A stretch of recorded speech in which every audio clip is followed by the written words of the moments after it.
1 2 3 4 জুতি দিলু গৰুৰ গাড়ী দেখিছানে হাতীয়ে চলাই। সময়ে গৰকা এটা কাহিনী।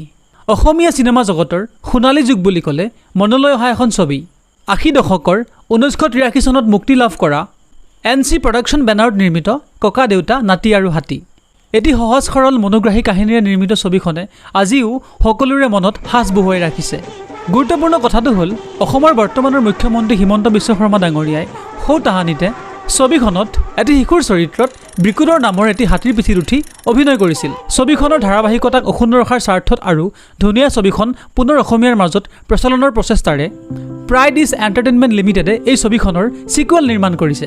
ভাইমন দা ৰুদ্ৰ আৰু মালামাল বয়জৰ বিপুল জনপ্ৰিয়তাৰ পাছত অসমীয়া ছবিৰ সেই সোণালী যুগৰ প্ৰতিচ্ছবি ধাৰাবাহিকতা অক্ষুণ্ণ ৰখাৰ প্ৰয়াসেৰে প্ৰাইড ইজ এণ্টাৰটেইনমেণ্টৰ বেনাৰত প্ৰযোজিকা ৰিণিকী ভূঞা শৰ্মা বাইদেউৰ প্ৰচেষ্টাত মুক্তি লাভ কৰিব ককা দেউতা নাতি আৰু হাতী পাৰ্ট 2 ছবিখনে। ইতিমধ্যে ছবিখনৰ প্ৰম' ভিডিঅ'টি ইউটিউব চেনেল যোগে মুকলি কৰা হৈছে। নামটোৰ দৰে ছবিখনৰ কাহিনীও হ'ব সমানেই আমোদজনক।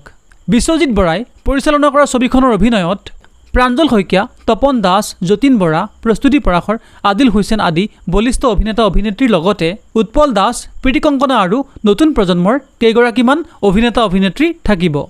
এইখন যিহেতু ছুপাৰহিট অসমীয়া ছবিৰ ছিকুৱেল, ছবিগৃহত নিশ্চয়কৈ খলকনি তুলিব। ছবিখনত মিউজিক কৰিছে অসমৰ হাৰ্টথ্ৰব কোন বাৰু? জুবিন গাৰ্গে। চলিত বৰ্ষৰ নৱেম্বৰ মাহৰ 21 তাৰিখে অসমৰ সমূহ ছবিগৃহত এই ছবিখনে মুক্তি লাভ কৰিব। এই ভিডিঅ'টো পাৰ্যমানে শ্বেয়াৰ কৰি দিব, কাৰণ ভিডিঅ'টো শ্বেয়াৰ কৰিলেহে সকলো মানুহে চিনেমাখনৰ বিষয়ে গম পাব। সদায় কওঁ আৰু আগলৈ ক'ম, অসমীয়া চিনেমাৰ জয় হওক, জয় আই অসম।